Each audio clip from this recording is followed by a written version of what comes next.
Good morning students. आज हम पाठ 2 मियाँ नसीरुद्दीन और इसकी लेखिका हैं कृष्णा सोबती। कृष्णा सोबती का जो जन्म हुआ था 18 फरवरी 1925 को गुजरात माने पश्चिमी पंजाब जो वर्तमान में पाकिस्तान में है, और इनकी मृत्यु 25 जनवरी 19 को ही 2019 में हुई। ठीक है। इनकी मुख्य रचनाएं जिंदगी नामा, दिलो दानिश, ऐ लड़की, समय सरगम, डार से बिछड़ी, मित्रों, मरजानी, बादलों के घेरे, सूरजमुखी, अंधेरे के कहानी संग्रह है, हम हसमत, शब्दों के आलोक में। बच्चों, कृष्णा सोबती की यह रचना हम हसमत से ली गई है और इसमें सबसे पहले जो देखते हैं इस पाठ का सारांश है क्या। सबसे पहले कविता का जो इस पाठ का जो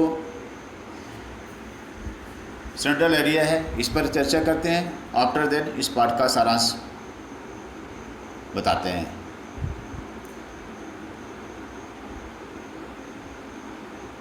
ये क्या पाठ संस्मरण। संस्मरण उसे कहते हैं जब एक गद्य की विधा है, जब कोई भी लेखक अपनी पुरानी बातों को याद करता है तो वह संस्मरण विधा में लिखा जाता है। तो हम हसमत शीर्षक से ये लिया गया पाठ है। इसमें अपने ही एक दूसरे व्यक्तित्व के रूप में उन्होंने हसमत नामक चरित्र का सृजन कर एक अद्भुत प्रयोग का उदाहरण प्रस्तुत किया है।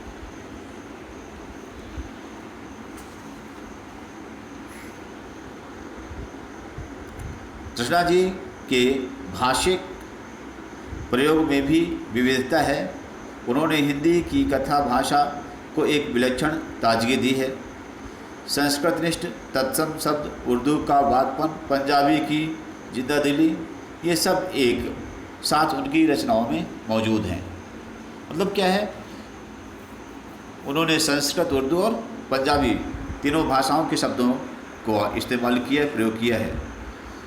यहाँ पर मियाँ नसीरुद्दीन ने शब्द चित्र हम हसमत नामक संग्रह से लिया है।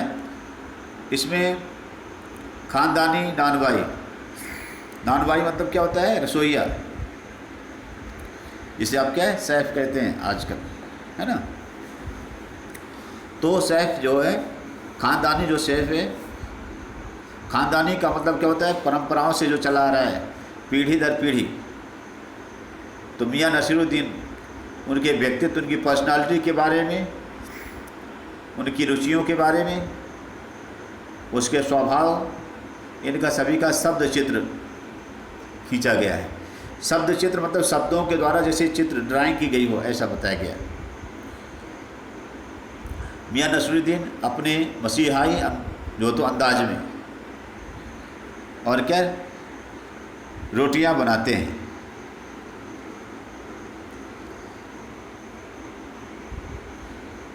वे ऐसे इंसान का भी प्रतिनिधित्व करते हैं जो अपने पेशे को कला का दर्जा देते हैं।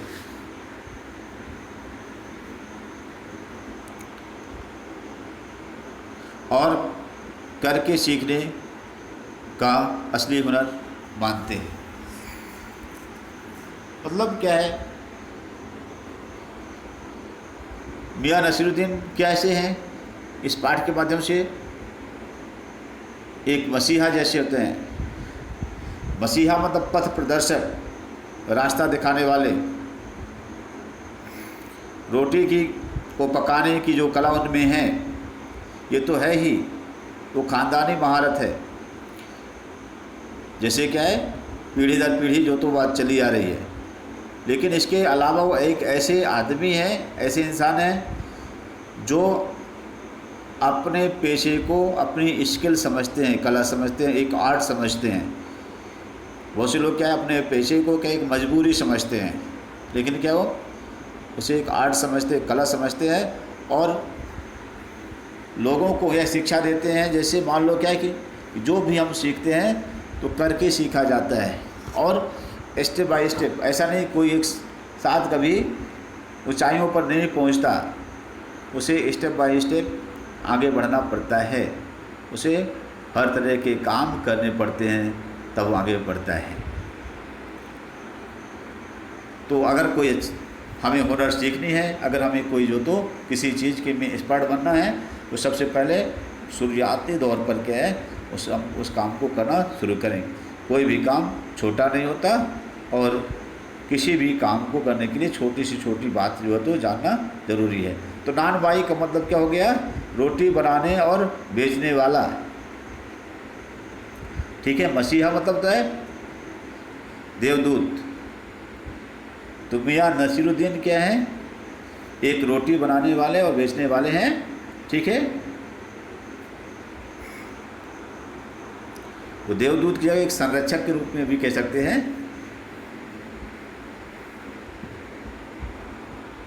तो बच्चों सबसे पहले अब हमने जो आपको बताया, इस पूरी कहानी जो तो पाठ का एक सारांश बताना चाहिए। वे केंद्रीय भाव हमने बता दिया उसका। अब इसके सारांश में हम चलते हैं। तो मियाँ नसीरुद्दीन पाठ में जब हम देखते हैं बच्चों, तो इसमें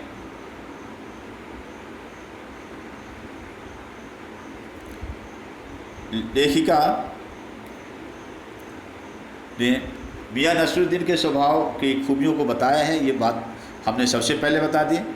लेकिन इसके अलावा इसमें है क्या, इसमें होता है क्या कि एक दिन लेखिका दिल्ली में गढ़ैया मोहल्ले से नसीरुद्दीन से मिलने के लिए नहीं, बल्कि क्या है, जैसे कि पाठ में देखेंगे पढ़ेंगे, क्या संयोग बस उसने सोचा था शॉर्टकट से लेखिका जाना चाहती थी कि अपने जाना चाहा उसने कि जैसे जा रही है, निकल रही है, तो कहीं शॉर्टकट से वो निकलने की कोशिश की। तो निकलने के लिए उसने क्या किया, गढ़ैया मोहल्ले में उसकी नसीरुद्दीन से भेंट हो गई। लेखिका कहती हैं कि संयोग बस एक दिन क्या वो जामा मस्जिद के निकट बसे हुए पुराने गढ़ैया मोहल्ले से होकर के गुजर रही थी और देखा क्या कि एक अंधेरी सी साधारण सी जो दुकान पर ढेर सारा आटा साना जा रहा था। यह देख करके और क्या है, लेखिका के मन में बात जागी कि पता किया जाए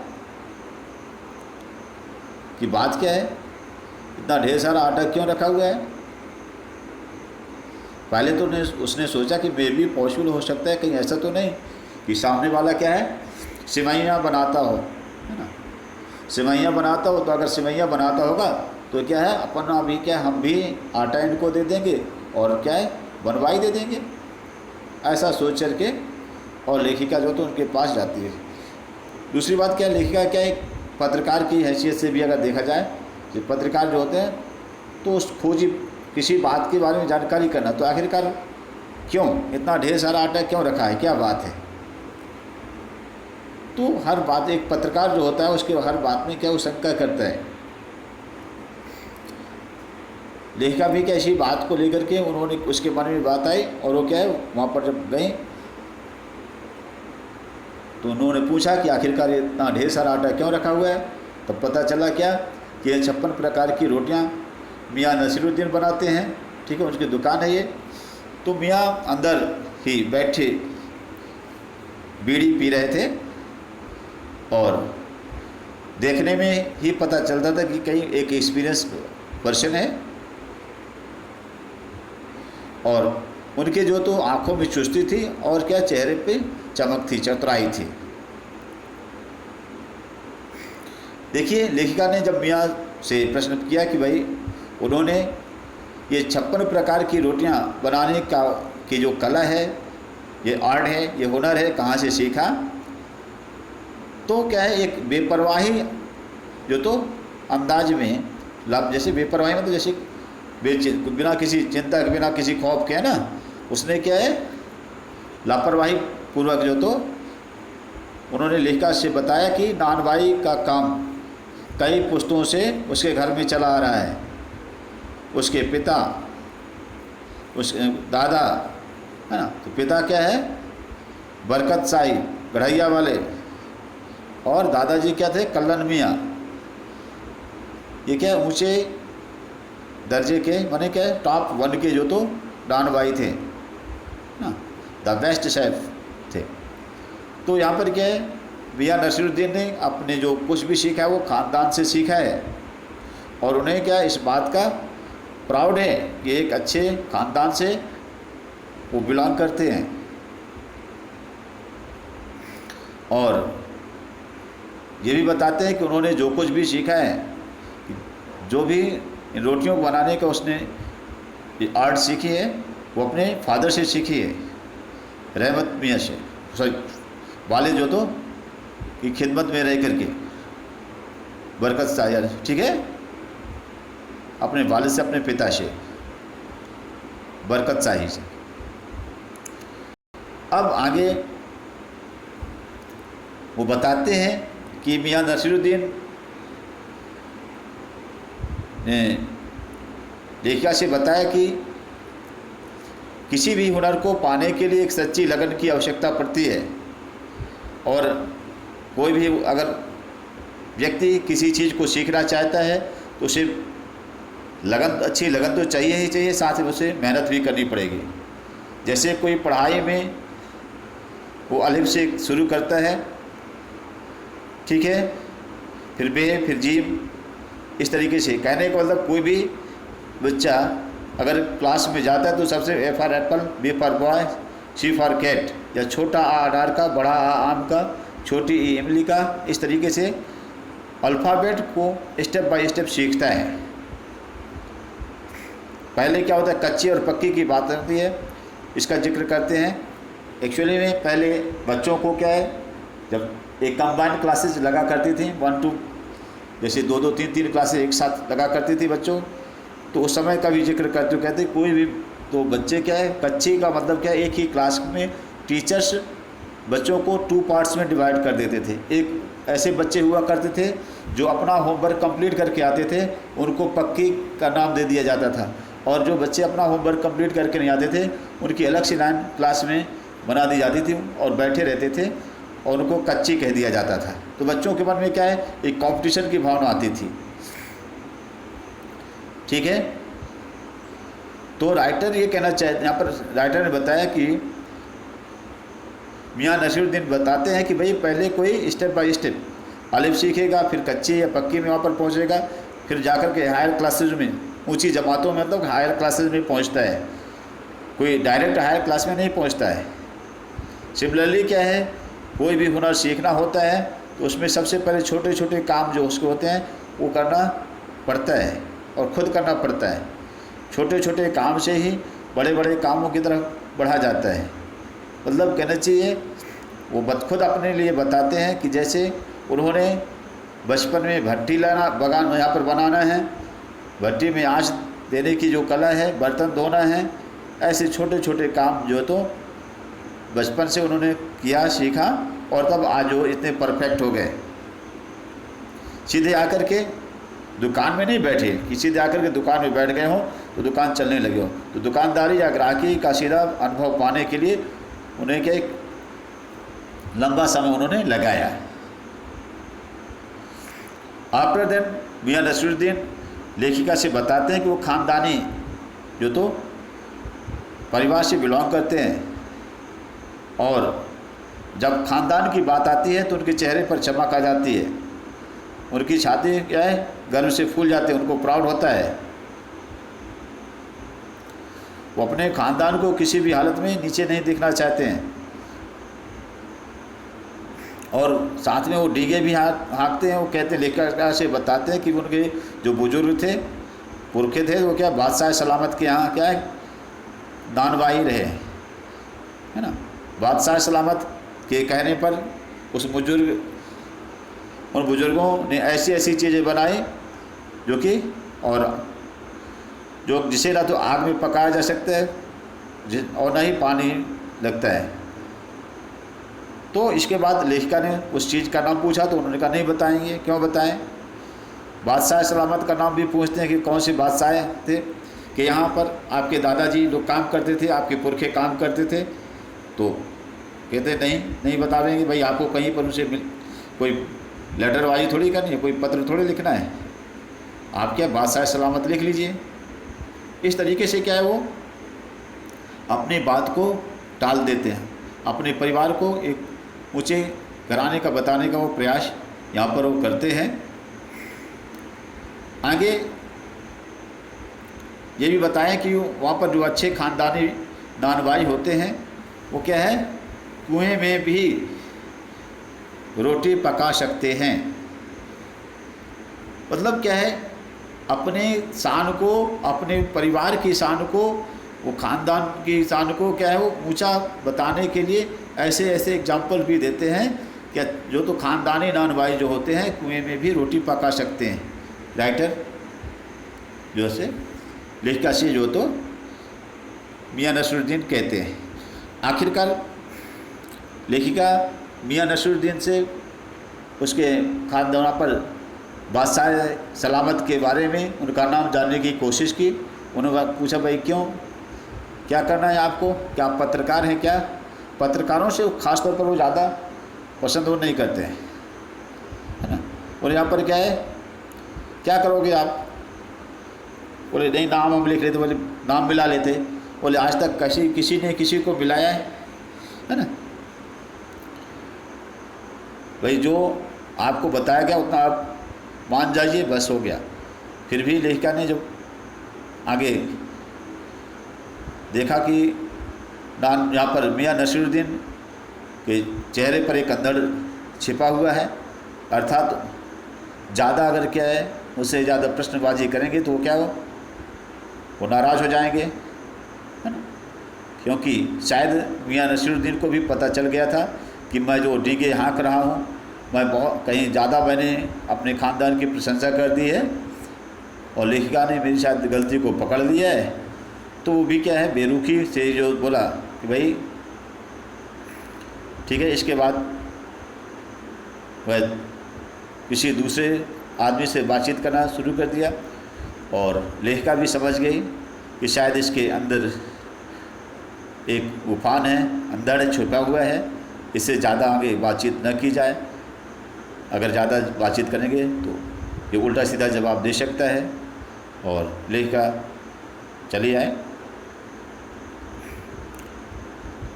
लेखिका से यहाँ पर इसी बीच में लेखिका ने भट्टी पर पकने वाली रोटियों की किस्म जानने की इच्छा प्रकट की। तो इस पर एक अजीब सी खींच उसके चेहरे पर उभर आए। उसने तुरंत करके उन्होंने क्या चंद रोटियों के नाम फटाफट गिना डाले तो उनकी रोटी की तारीफ़ की। उन्होंने कहा कि यह पापड़ से भी महीन होती है, लेकिन कहते कहते वे पिछले ज़माने की यादों में डूब जाते हैं। उनका दर्द सच्चा था। पहले के सामान खाने पकाने का ना तो अब शौक़ है और न ही चीज़ों की कद्र है। आज के ज़माने में तो भारी और मोटी तंदूरी रोटी का बोलबाला है, क्या बनाएं क्या खिलाएं। अब कला का कहीं पर कोई कद्र ही नहीं है ना, कोई खाने का शौकीन ही नहीं रह गया। इस तरीके से यहाँ पर इस ज़माने में एक कलाकार के पीड़ा को भी चित्रित करने का प्रयास किया गया है। स्टूडेंट्स, इस पाठ का ये सारांश है।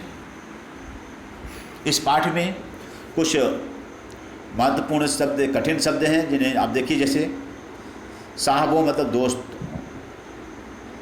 अपन मतलब हम या मैं, हजारों हजार मतलब अनगिनत, मसीहा देवदूत, खुराफात शरारत, अखबार नवीश पत्रकार,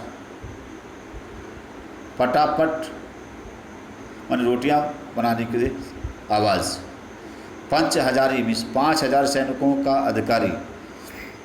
पंच हजारी का मतलब क्या होता है, इसमें आएगा पंच हजारी अंदाज, मतलब 5000 जो सैनिक हुआ करते थे उसका जो अधिकारी होता था उसे पंच हजारी कहा जाता था। तेवर मतलब होता है मुद्रा। पेशानी मतलब क्या, माथा। काइया मतलब क्या है, धूर्तता, चालाकी। निहायत मीन्स बिल्कुल। आड़े मतलब तिरछे। लुप्त मतलब तो मजा। निठल्ला मतलब खाली। अख्तियार करना मतलब स्वीकार करना। वालिद मतलब होता है पिता। उस्ताद मतलब होता है गुरु। खानदानी मतलब होता है पारिवारिक। पेशा मतलब होता है धंधा। रंगरेज मतलब कपड़े रंगने वाला। तंबोली मतलब पान लगाने वाला। तेली मतलब होता है तेल जो तो निकालने वाला। रफूगर मतलब होता है कपड़ों पर जो तो धागे जोड़कर रफूगिरी करने वाला। फरमाना मतलब कहना। बीना साज मतलब क्या होता है, सोने चांदी पर जो रंग करने वाला का काम करता है। आईना साज मतलब क्या होता है, आईना या दर्पण या शीशा बनाने वाला जो होता है, मिरर का जो काम करता है। नगीना साज मतलब होता है नगीना बनाने वाला, नगीना जड़ने वाला। कंचे का मतलब पुतली। इल्म का मतलब होता है ज्ञान। किस्म का मतलब तरह, प्रकार। तरेर कर मतलब होता है तान कर। परवान करना मतलब उन्नति की तरफ बढ़ना। हुनर मतलब होता है कला। मरहूम मतलब स्वर्गीय, जिनकी मौत हो गई हो। उठ जाने का मतलब होता है मर जाना। ठिया मतलब होता है जगह या गद्दी, उस जगह पर जहाँ दुकानदार बैठता है। लम्हा मतलब क्षण। आला मतलब श्रेष्ठ। नसीहत में सीख। सिर पर धरना मतलब क्या है, सिर पर मारना।